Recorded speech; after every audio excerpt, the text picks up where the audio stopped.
see if we can tell what direction the bad weather is coming from. Is it over here or over here? So you probably wouldn't guess it. There's a tornado out there somewhere. Yeah, it's in the next county over, heading kind of this direction, but a little bit north, but they shift around. Anyways, came outside, put down the umbrellas, let the dogs do their thing real quick, got the other animals in their carriers, and probably gonna have to go spend a few hours in the basement, just to be safe. So they say everything's safe and clear. Not normal November weather. You can see the top of the storm, probably not very well through camera, but from here, like, you can see the low-lying white clouds over there in the distance. But you see how there's like a light white band? That's the top of the storm that's just like several miles away. That's crazy. Okay, probably time to go inside now and not get sucked up by a tornado. Okay, yep. Time to go in. Let's go inside. Alright, can't lie, that's like one of the most terrifying sounds.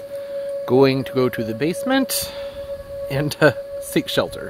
Oh, look where I am. Oh, no. Sorry, Riri. Not gonna work. Copyright problems. Does anybody else, like, no shade on Rihanna, get kind of disappointed when this comes on the radio and you hear the instruments and you're thinking it's Santana and Maria, and then it's Rihanna? Not like I dislike her or hate her or anything, but it's not the same. Anyways, tropical plumbing party. And that doesn't make any sense. I am putting a new faucet in on my mud sink because the one that's there has no water pressure to it, like, at all. And I got this little cheapy one. It's not as pretty, but it's about function. That's what I need. And the inlets are gigantic. Look at how big those are. No water line. Like, that's not standard. Hence, Lowe's. Last minute trip to Lowe's. Oh, the tornado. I forgot about the tornado. Yeah, everything's fine with that. Apparently the sirens went on after that had passed, so kind of dropped the ball there a little bit. The weather people did, but everything's fine. Yeah, so I'm going to go and try and get some adapters and some water lines and figure this out. Oh, the carnage. Oh, you're pretty cute, though. Sorry your life's cut so short. God, why are there so many options? And what's the difference between the faucet ones and the toilet ones? These look exactly the same. I'm sure there's something different, though. I'm seeing this. It's like big here, and then normal down. Where's the camera? Down there? I think, yeah, I'm getting some totes, too. This looks like, yeah, oh, that's perfect. Is that long enough? I don't know. Let's hope that works. Alright, and I also need, what's the little thing you pull out, the handheld spray thing? I need a new one of those. I'm gonna have to drill a new hole for it, but I don't know. Where's the handheld thingy aisle? Oh yeah, always a good idea to grab a few of those. Sink repair, maybe? Okay, so I found it, but like, I don't get it. I'm sure I will when I'm actually doing it. Okay, now I think I might actually need a 1-inch drill bit. Yeah, I think I do. Okay, so I'm basically a plumber now. Just kidding. It's just a faucet. Not a big deal. The problem was the old sink that was in here was one of those ones where it just has a valve you turn in the middle, so you could never get 100% water pressure from both hot and cold. And that had made it so there wasn't enough suction to really be able to clean the fish tanks using this guy right here. It's called a Python. There are lots of other brands of it, but works really well. But I've had to like do the siphon method for quite some time, and I'm over it because I've had this my entire life. But the last 4 years I had the other faucet, and I just couldn't take it anymore. Yes, the sink is dirty. The water pressure in this old faucet was so low, like I couldn't even really get in here to scrub. So now I can clean, and I'm happy about that. I didn't film the process because I had these guys in here screaming and squawking the whole time. You kiss? Everybody kiss. Everybody kiss. Alright, so now I'm out here getting this filled back up, and I've installed this, it's technically an aquaponics filter. And actually it's made to fit on top of a 29-gallon aquarium or a 20-long, any 30-inch aquarium really. I don't have any 30 inches. Well, actually I probably do have a 29 in my basement. Wouldn't surprise me. I have a lot of tanks, but I haven't ever used it for that. But I thought, hey, this might work in here to help dampen the sound from the waterfalls a little bit, but still be able to get that oxygen and that movement. And I was right. I went ahead and I threw it up there. I put some gravel in it that was already in a basket that was, you may remember from the other videos, it was over here. It had media in it made for aquaponics and some lava rock. provides lots of surface area for good bacteria and stuff like that, but this is working. The only problem, though, is that, well, one, I need to put more media in it. I just kind of wanted to see how it worked first. And I need to drill some bigger holes in the bottom because you can kind of see the water's moving out the back. It's not actually able to drain through the medium, that's what I'd prefer. So I'm going to go ahead and pull it out and pop some more holes in the bottom and see if that'll speed it up a little bit. Speed the drainage out the bottom, that is. Here it is. You can see there's what I'm pretty sure is supposed to be the outflow, and then there's two spots here, one down there that I think are where the water's supposed to come into this. I'm not worried about that since I'm not putting it on top of the tank, but I think what I'm going to go ahead and do is probably pop another hole right here and then another one over there and see if that does the trick. I might need to do even more than that, or at least make them a lot bigger and put some kind of screen over them. I don't know. It should be pretty simple, though. That's done. I had to put some holes in the front and in the bottom, and actually I still need to drill these holes out a little bit more. The water level got a little bit high for me to really get the drill in there, so I'll be watering in a day or so and I'll finish that off a little bit. It's not a big deal, really. I am going to have to keep an eye on things because I ended up having to add a lot more of this media in here than I thought I would. It's rock material. I think it's called hydrostone. It's made for aquaponics or in hydroponics, and it's pH neutral, fairly clean, not super dusty, and does provide a lot of surface area for bacterial growth, which is great, but at the same time, that means that the nitrogen cycle, the whole thing, the ammonia, everything may end up fluctuating a little bit since I added so much more into there, but since there is already a lot of biological media in these two filters, it shouldn't be a big deal. But like I said, I'm just going to have to keep an eye on things for a couple weeks just to be safe, but I don't anticipate there being any problems. But I can tell you what is a problem, and it's my circulation fan. Yeah, he did. It stopped working a couple months ago, and I was able to just change the fuse out. Started working just fine. It stopped working again, and I put a new fuse in there, and nothing. Tried another fuse, nothing. The extension cord has power, so that's not the problem. And circulation is very important, so I guess I gotta go to the hydroponics store and pick up another one of these guys. It's important to have that thing running because what it does is it not only circulates the air, which is best for the plants, but it also blows the hot air back down because hot air rises. Helps keep the temperature fairly even in here and things more consistent, so it's important to me for that to be working. So I guess I'll go buy a new one. Hopefully they have one with a remote control now. Because with this guy, I had to drill some holes in there and put a string on it so I could kind of tug it in between the different settings and whatnot, and sometimes it would pop off, and I ended up super gluing it on finally not too long ago. But I don't know if that is... I wonder if that's what broke it. That shouldn't have broken it, because it's been like 2 weeks since I did that. I don't know. But I can do it all again. It's not the end of the world. It's going to be a pain in the butt. Especially since I don't think I have any more of this string here. But I guess I could just cut that off of there, right? I don't know. I'll worry about that when I go get the fan and bring it home. Why couldn't the fan have broken 3 days ago on Black Friday? That would have been nice. I could look online for Cyber Monday deals. When I get to the store, I'll compare some prices. If there's a huge price difference, I guess I'll just order it online. But it's nice to support the local businesses when you can. So, I don't know. We will see what they have. And, of course, but first, Starbucks. Oh, look, it started to warm up a little bit. My windshield is slightly frozen.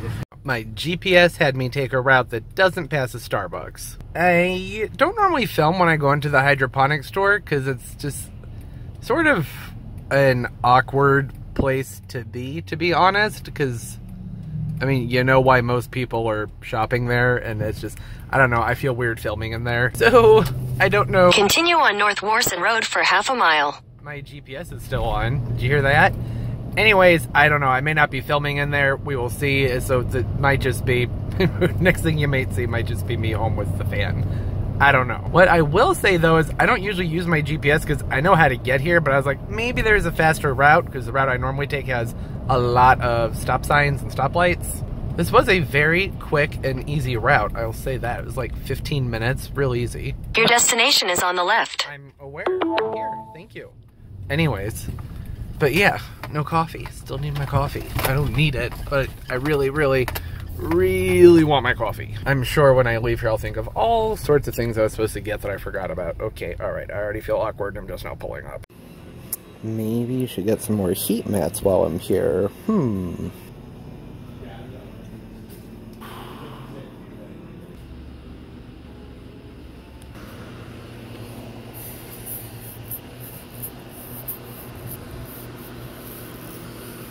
Well, I was out doing some Christmas shopping and, well, that happened. It was a good deal. Home with the new fan. Going through the directions, I'm not entirely certain how I feel about it, but here's the deal. This is the Hurricane 16-inch oscillating wall mount fan. It has your 3 different speeds here, high, medium, and low for the oscillation speed as well as the speed of the fan blades. I guess that's cool. The fan I have now actually like spins in a circle, which is nice, but the motor burnt out on it very, very, very quickly. This one supposedly will last a little bit longer, which would be nice. I thought I had my original one for 3 years. I think it's actually only been 2, so I'm going to look up its warranty and see if I can do anything about it. But for the meantime, this is the Hurricane 16-inch. I already told you about all that. I already read through all of these things, the rules for safe operation, which is essentially just don't be an idiot. Don't go sticking things in a fan, you dum-dums. I don't understand why. It's crazy people have to write stuff down like that. It's a very serious fan. It has rules. Nifty rules, you know, cord safety type things. Very, very, very, very mild installation instructions. I was tempted to just get the same fan that I already had that I'm replacing, mostly just because that would mean that I could then just pull the fan off the wall and plop the new one right on there. Putting those brackets on was kind of a pain in the butt because there wasn't a, a stud in the wall where I needed one to be, but I don't know, I'm going to go ahead and give this a shot. It's going to be a little bit tricky and time consuming, mostly because I'm working with a very confined area here and I have to get a ladder in so I can get in all the way up there and, you know, not fall or die or anything like that. That's being dramatic. It's perfectly safe. I'm not too worried about it. I mean, ladders are never perfectly safe. You know what I'm saying. It's going to be fine. I'm going to see what I can do here. Hey, one of my first observations here as I pulled this out of the box, it's not that unusual to have to set the fans up yourself, but it annoys me a little bit because the price point on this one was a little bit higher. It was like $46, $47. The other one was like $43, so not a huge difference. But for that kind of money, this isn't any different than a floor fan that you get from like Walmart that are about $18. So what, $46, you need to go ahead and put this together for me. Just saying. At the very least, just this part, that would be nice. It would be a nice gesture and people would appreciate it. I know, it's all about saving money on packaging and the more things you can fit onto a pallet and blah, blah, blah, blah, blah. But $46? No, I don't think so. Like, literally, do you see that? Look, it's just a normal floor fan that doesn't have a pole inside the motor to make it stand upright. I'm just saying, price point seems kind of high. Okay, fan setup. We're in the location, 5 feet above floor, mark 2 square holes with a pencil. Okay, drill starter holes at 2 minutes. Insert anchors not included into each hole and lightly tap them. Are these the anchors they're referring to that they didn't include? Come on now. You don't even know what's in your own box? Come on, you should always know what you have inside your own box. Alright, okay, seems easy enough. I don't really trust this type of thing being hung up by some drywall screws. The motor isn't like light or anything special. This is a pretty heavy motor. In fact, I think this is heavier than the other fans. Definitely heavier than the other fan. Much heavier. That turned out to be a little bit more complicated than it should have been. These drywall anchors did not do the trick. They just popped right out of the wall. I had everything said and done up here, and I went ahead, gave it a little tug to make sure it was secure. Everything came right out of the drywall. So the anchors weren't quite big enough, but I found some bigger ones. See, these guys right here, yeah, that's a heavy-duty anchor. That's not going anywhere, so I feel much more safe and secure with that. All done. Fans up, working fine. I had to add some strings here. Let's see if I can reach over the chair. There we go. Need to untangle that, but I had to add some strings to the poles just so I could reach them a little bit better. You can adjust the speed of the oscillation as well as the speed of the fan, which is kind of nice. I did do that and I didn't notice much of a difference between the 2 different sides, so that's not ideal, but it works. Either way, it's up. It has a nice heavy-duty motor. I will say this has a much stronger force to it, breeze to it, than did the other fan, which is also really, really nice. So it'll do. It's going to do the trick. I just like having a fan out here. Having a fan up there on the ceiling helps blow the hot air down from the ceiling because, you know, warm air rises, cold air sinks, and it's a struggle heating a space this size. In a garage, on average, it's about 30 degrees warmer in here than it is outdoors. But that seems to have like a slight change to it. So if it's like 20 degrees outside, it's usually still in the 60s in here. It rarely drops below 60 in here, but I prefer for it to be in the mid-70s and lower 80s. So once I get the rest of my plastic up and everything, now I have the fan to blow that hot air down. That should make that much, much, much easier. Over here, it's been running for a few days now. It's working fairly well. I put an extra piece of filter pad on there just to help get the smaller debris. It's about 3 or 4 days worth of debris. It's just gonna help pick up some of the finer particles. These filters, the Tetrapon filters, Tetrapon waterfall, whatever they're called, the waterfall filters, they only have one filter pad in them, and they call it like I think they call it like a dual mechanical biological filter. I don't use it like that. I actually have 2 more in the mail so that I can clean them out and swap them out. I'm not using them for biological filtration. There's plenty of biological filtration in this tray here, and they have bags that they come with that you fill with, they say to use like lava rock or bio ball, something like that. I have more of that hydrostone in there, and that's working fine. They don't need the additional biological filtration, so this way I can swap the pads out more easily so I can have some that I'm cleaning, while there's others in there that are getting dirty. So I can rotate them. That's going to make it a lot easier. It's the sturgeon. They have to be fed 2 to 3 times a day, ideally 3 times a day, and I have to put a lot of extra food in there to make sure that they actually get to that food, because these guys, these koi, yep, they are always hungry. But the water's still staying pretty clean, despite that, because I have 2 giant filters on here that are really doing the trick fairly well. I know it doesn't look clean, but that's from the leaves that I put in there, the catappa leaves that add some tannins. I can see to the bottom just fine, everything tests just fine. Water's nice and healthy, so I'm not too concerned with that. Oh, sturgeon sighting! Come back! No, come back! That's the other thing, though. I had catappa leaves in there. I pulled them out because I kind of want to cut back on the tannins. I think I went a little bit heavy in there. I need to be able to see to the bottom better. The sturgeon blend in really well with this black water, and they're pretty pricey fish. I want to be able to keep an eye on them, make sure that they're okay and that they're getting to their food. So I went ahead, I pulled that. I'm going to pull like half of the catappa leaves out, put that back in. It's going to take a while for the tannins that are in here to dilute and everything, but that's not that big of a deal. It'll be fine. It's good for them, it's good for the plants, it's good for the fish, but I still, like I said, I want a little bit more clarity so that I can kind of target feed them, because feeding them plus the koi, the sturgeon food, not working out. And the sturgeon food, sturgeon need a lot of protein in their diet. They're, for some reason, referred to by other people as algae eaters. No, that's not them. They're not really algae eaters. They call them suckerfish and stuff like that. I don't fully understand that. They are bottom feeders, and they graze along surfaces, but they eat crustaceans and snails and things like that. Dead fish. They're an omnivore, for sure, but still, they need a lot of protein in their diet. So and the koi do not. The koi don't need a ton of protein in their diet. Sturgeon need a minimum, I think it's 44%, to get really good growth out of them, not have any bends or arching or anything in their back. So that's why I'm feeding them a food that has 53% protein in it. And the protein really shouldn't be plant-based. Some of it can be plant-based, but not the majority of it. So unfortunately it needs to be animal-based, which just means that it's derived from like salmon meal, krill, stuff like that. But like I said, the koi, they don't need that.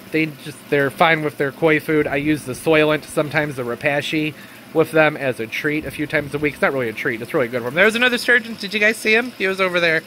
Anyways, that's the update that's going on with there. I actually have a lot of fish stuff I need to do. Cannot believe I'm actually excited to be gravel vacuuming my fish tank. There is something about it that actually is kind of soothing. I don't know what it is, but I haven't been able to do a proper gravel vac in a few weeks because the water shut off outside and I had been having to use the garden hose. Now I got that new sink rigged up, my water pressure is better.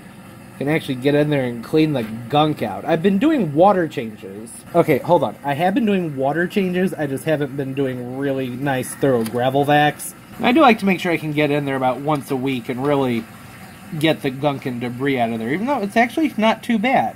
A nice clean tank. There's still some debris and stuff floating around. The filters will pick that up. I always give them a treat right after. Actually, I give them food before and after I feed them. I thought in a cup, when I went to dip the cup in to get the water, I thought it fell out. They're fine. It's okay. They'll be alright. Getting some bloodworms. I've been thinking about maybe painting my back a different color. I prefer like black or maybe even brown. Because I don't scrape the algae off the back. Algae is not normally a big problem anyways, because I try and keep things fairly clean in here, and I try to avoid overfeeding even though, you know, sometimes it happens. And then the Crebenzi cichlids, they're always having babies, and their babies like to kind of munch on the algae, on the biofilms and whatnot that are on the back of the tank. So I'd prefer to maybe paint it a different color that doesn't show the algae quite as much. Yeah, I know it looks like there's a lot of debris floating around there. It's because there is. I just did a gravel vac, and it's been a couple weeks. I don't normally go that long without doing one. Surprisingly, not that much stuff came up out of the gravel, which is good. The filters are picking it up. Have some fresh filter pads in there as well as down there, so it's all good. I may go ahead and stir those bloodworms up a little bit, get them into the water column, make sure they eat them. I should actually go ahead and do the saltwater tank as well, but wow, that's a lot of reflection. All I was going to say is the lights are out, the fish are sleeping. I'm going to leave them alone for tonight. I need to mix up some RO water, RODI water, so not going to do that tonight anyways. Every corner I turn, there's a different animal staring at me. What's your food jug doing laying on the... Were you trying to get in there? Were you trying to get into your food jug? I bet you were. I hadn't made my point yet, but this is why I'm able to finally go ahead and get in here and clean these tanks. Now I have suction, so I can really get in there and gravel back well. Alright, there we go, and I can do the saltwater tank tomorrow. Hey, what you doing? Hi. Okay. See you later. There we go. You can see it's only been about 20 minutes. This has already cleared up an awful lot, which is good. I am a little bit bothered that those bloodworms just kind of chilled down there. It means I need to do something with the flow in here. That's, you know, there's always something. I think when I was gravel vacuuming this, I said that I like to gravel vac weekly. I meant I like to do water changes weekly. Ultimately, I want to get this tank planted up again when it was a planted tank. I didn't gravel vac it too terribly often. When I did, it was just around the areas that didn't have plants in it. This used to be full of plants, but the LEDs went out. They died on me, and I found some on clearance, and they're doing a good job bringing some stuff back to life, but they're just ferns. It's nothing really special. Java fern, that is. Things that don't root down into the gravel, into that media down there. So eventually I'm going to go ahead and plant this up again, and it'll be a lot prettier when that happens. Also, the combination of fish is a little bit wonky because some of these are outside. It's a whole long thing. Don't worry about it. I prefer lots and lots of little fish, but things just kind of had to build up this way from breaking down other tanks and moving things together. They'll get along fine, but I would really like to actually have this being just lots and lots of little fish. And then the cribs. I love my cribs. And the gouramis and all the... I love all of them. What I'm saying is, ultimately, I would like to see this with some more plants in there and lots of little bitty fish. Been working on some Christmas decorating. Isn't this pretty? That's... battery pack isn't normally dangling like that. It has some fairy lights in there. It adds a little bit of a glow to it, but isn't that nice? I know I'm not the most crafty person, but believe it or not, you probably believe it just fine. I actually made this wreath, and never again will I make another. It actually wasn't even that hard, just I'm not super patient, and you kept having to reload the hot glue gun. It's too much. I'm happy with the one I made, just lots and lots of balls. Ornament balls, that's Christmas Christmas. It had ornaments. A lot of caffeine. Ah, Christmas tree. This is one of those Balsam Hill Christmas trees that they were all the rage a few years ago, and yeah, not so much anymore. At least I'm not crazy about it because all the lights burnt out. I still had to go through and put new lights in it. It's really very expensive. Never doing that again. I know the ornaments are all over the place. It's because they're sentimental type ornaments I've had since I was a kid. I made that one in kindergarten. Garden, see? I love my plants. Kindergarten. There's my skiing weenie dog. My grandma, my great-grandmother, I think gave that to me. I'm not positive. She had dachshunds, and she passed away when I was very, very young. But I remember her dachshunds and her cherry pie. And so that one reminds me of her. And there's Pumpkin. A friend of mine had that made for me. My old dog, Rusty, he passed away back in 2010. He was a sweet dog. Found this one at the checkout at the local grocery store. And I don't normally do like sporty things on the tree, but it's like he's still really cute and Christmassy. Slightly out of focus, but look at his arms. It's a baseball bat. Cute. Oh, this one, when I was a kid, this was one of my favorites. His name's Mistletoe. I don't know if it'll work because the branches on this fancy Christmas tree are pretty weak, but when you pull, pull. See, he makes a croaky noise and he smiles. Here's my little mistletoe. And here is one of my other favorites. This was given to me when I was really, really young. I think this is from 1993. So I was just like, I don't know, 5 years old or something, but I got a little turtle sleeping in there. Doesn't want to focus, but he's super cute. That's always been one of my favorites. Oh, and then the skiing hot dog. I don't know why. When I was a kid, I was obsessed with this ornament. I think it was really just the shininess on his ski goggles. I think that's all that was about. And this was my favorite ornament as a kid, me and my siblings. But it doesn't work anymore. There's this, okay, hold on. There's a little boy in here and there's a little girl that's back there, and they would rotate around, spinning down or sliding down the banister in there. You know, as a little kid, I always assumed that that was real and super, super, super magical. I mean, like, very, very, very young when I thought that. And then here are my grown-up ornaments. I haven't put these up yet because I've actually been debating getting another tree. There we go, got my light on. I've been collecting these Swarovski ornaments since 2006, I believe. Because they don't change that much year to year, I've started to also get these bells right here, which are beautiful. They're much more rainbowy and sparkly in person. You can kind of see it back there in the ball. But they have the bells, the balls, they have all different ones, but this is probably one of my favorites. They sparkle beautifully on a tree. Yeah, well, you can't really tell when my light's on, can you? Yeah, the beauty just doesn't show on camera. They are very beautiful, very rainbowy and sparkly. But like I was saying, it would be nice to have a separate tree to put the nice ornaments on and make look really, really pretty. I love my main tree just because there's a lot of sentimental value in everything that's on there. But it's not like the most beautiful, fancy tree. This is... Tell me, isn't that... Look at how beautiful that is. Oh my goodness, there are little... Well, you're not going to be able to see it. Kind of can see it. Absolutely gorgeous. Reflecting rainbows all over the place. This was their 25th anniversary one. I don't know why. I wish they would make them that beautiful and rainbowy every year. And then over here is kind of like my misfit ornaments that don't really belong anywhere. I have some seahorses, some blowfish, a parrot. Every year my mother gets me these... crazy, very, very, very colorful and eccentric fish ornaments. And I never know quite what to do with them, but they are very, very pretty. So I think what I may do this year is I might put some little like 3M hooks on the other side of this bar here and hang them from clear string. And that way it'll kind of look like there's like fish dangling in front of the fish tank. That might look pretty cool. I don't really know what I'm supposed to do with these, but I absolutely love them. They're like the perfect combination of like cute and ugly and gross at the same time. Kind of like a pufferfish. Not that pufferfish are nasty. Don't come for me. I think they're adorable, but they're like adorable in an ugly way. Do you know what I'm saying? Not all pufferfish. Anyways, that's a random comparison anyways. Yeah, I don't know. Paperweights, maybe? The label, all it says is, let's see, can read that. 10-inch high resin mushroom with base. That's not very descriptive. Also, 10 inches? Really? Is that 10 inches? I don't know. I'm not sure about that. Oh, checks out. Actually, a little bit higher. All right. Well, that's surprising. Put some other things into perspective. Yeah, I don't know. I just thought they were cute. They don't have a purpose. I got a very special plant in the mail. This is an adenium. This is, the variety is called Plum Beauty. It's from Gavin and Tiffany on Etsy. There's going to be a whole video on this, so I'll talk about that when that time comes in just a few videos from now. But he's really cute, doing well. Soil seems to be drying out. I know it looks like it's planted too deeply. It's not. There's a layer of gravel in there.